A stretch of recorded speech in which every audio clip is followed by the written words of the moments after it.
What's up, gamers? It's Above, back with another video, this time with the Warden of Nothing Grandmaster Nightfall guide. This GM was in rotation during Season 10, the first time Conquer was ever available to players. This GM can cause teams a lot of issues, but with the strats you'll find in this video, we were completing runs in 12 to 15 minutes. This week's Adept loot is the Palindrome, as well as any Adept mods you have yet to collect, and Gilded Conquer is also now available for any of you chasing the Gilded title. Diving right into our team comp, we ran one Well of Radiance Warlock with Phoenix Protocol, a Chaos Reach Warlock with Geomag Stabilizers, and a Bottom Tree Invis Hunter with Omnioculus. The Prison of Elders and Boss Room encounters give teams a lot of trouble in this GM, but this is set up specifically to make both of those encounters significantly easier for your team. As for armor mods, I recommend running Taking Charge and Protective Light for extra damage resistance, as well as Concussive Dampener and Arc Resist to counter the AoE damage throughout this Nightfall. I also ran Rocket Finders and Scab to keep me topped off on my lasting impression ammo. I recommend that the Invis Hunter runs Special Ammo Finisher,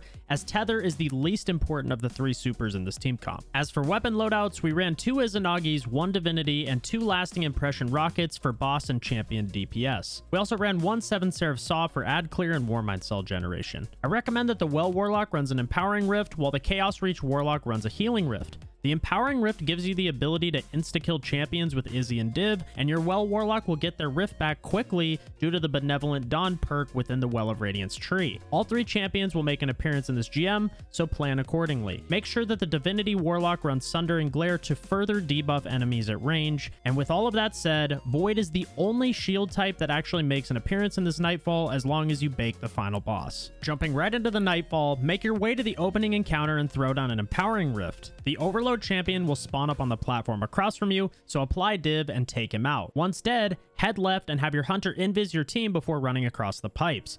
You can skip all of the other ads in this room, so re-smoke before jumping up, then open the door and move forward. Flip the switch, jump over the train, and invis your team as you begin making your way up the train tracks. Make sure you dodge any oncoming trains, and as you jump down, kill the goblin on the right. He'll nuke you off of your Sparrow if you don't, so make sure you kill him, jump down to the train tracks, and we're moving on. When you reach the next drop down, kill the goblin, then take out the Hydra sitting around the corner to the right. There will also be an unstop on the ramp in front of you, so kill him, then get special finishers on the remaining ads if you need it. Watch out for the trains as you cross the track, then take out the barrier champ in front of you. Move forward on top of the train tracks to the left, as there are no ads on this side of the arena. The next area will have an unstop and barrier champion waiting for you, so you're going to want to leave one of the trash ads up as you approach to finish for special ammo once again. Proceed to take out the unstop in front of you, then focus on the barrier champ at the back left. Once dead, move up to the pillar on the left hand side and invis past the remaining ads. The next room contains another Hydra mini boss and 2 barrier champions. Start by getting finishers on the trash ads as you enter,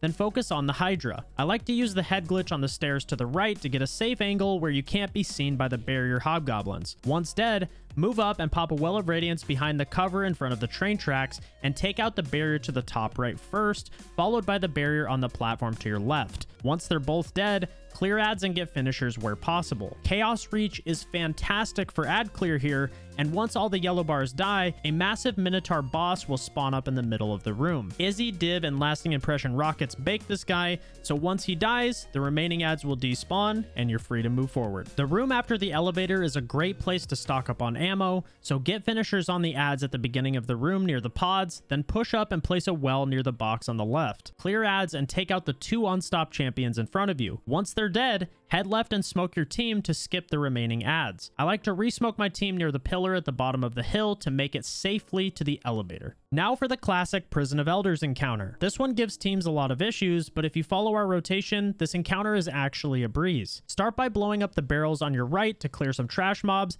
then focus on the Overload champion that rushes you to your left. Once dead, push up to the boxes on the left-hand side of the map and take out the 2 barrier champions. You can clear the rest of the ads from this position, but I highly recommend leaving a couple ads up for finishers before starting the encounter. You'll need the ammo for the rest of the fight. We like to play from the A cap point and start by throwing down a well as soon as the A cap point starts to progress. Have one person throw a nade and spawn kill the ads out of the door to your left, while the other 2 kill ads out of the door to your close right. A barrier will spawn out of the right door. Insta-kill it, then look far right towards the B cap point for the unstoppable champion that spawns in. You'll be able to insta-kill this champion as well. Once dead, Clear ads until the cap point completes. This capture triggers the spawn of an overload Minotaur on the bridge directly behind you. Spawn kill this as well, then have your 2 warlocks head left to capture B, while the Omnioculus Hunter heads right to capture A on their own. With this exotic, you can remain invisible for the entirety of the cap point without having to kill a single ad. Once both are captured, head to the platform at the back right of the room to safely bake the Cabal boss. Once he dies, all of the ads will despawn, and you're free to search the room for ammo before heading down the elevator. On the way down to the boss room, be sure to stagger your jump downs, otherwise you can get physicsed in the elevator, which makes the pre-boss phase much more annoying than it needs to be. We recommend having the warlock float for a little bit, while one person jumps down immediately and the hunter jumps once and then lets themselves fall. This spaces you guys out enough so that you don't physics on each other and you all make it down safely. Once all 3 of you are at the bottom of the elevator, throw down an Empowering Rift and kill the Overload champion. You used to be able to kill all 4 champs from this position, but now they'll actually respawn if you take too long to enter the boss room. So I recommend jumping down to the boss room after taking out the Overload. Focus on the Unstoppable champion next, then focus on the Barrier Colossus to your right, as he is far more dangerous than the Hobgoblin. Get a finisher on the final champion to stock up on ammo for boss DPS, then pop a well behind the pillar on the right. The Izzy Lasting Impression rocket rotation with Div bakes this boss. Once each of you have put a couple Izzies into the boss, pop a Chaos Reach to finish him off, and the Warden of Nothing GM is a GG. If you found this guide useful, a like and subscription would be greatly appreciated. I also do GM help several days a week over at twitch.tv/above. So if you're looking to complete your Gilded Conqueror title, stop on by and say hello. That's it from me. Thank you so much for watching, and I'll catch you next time. Peace!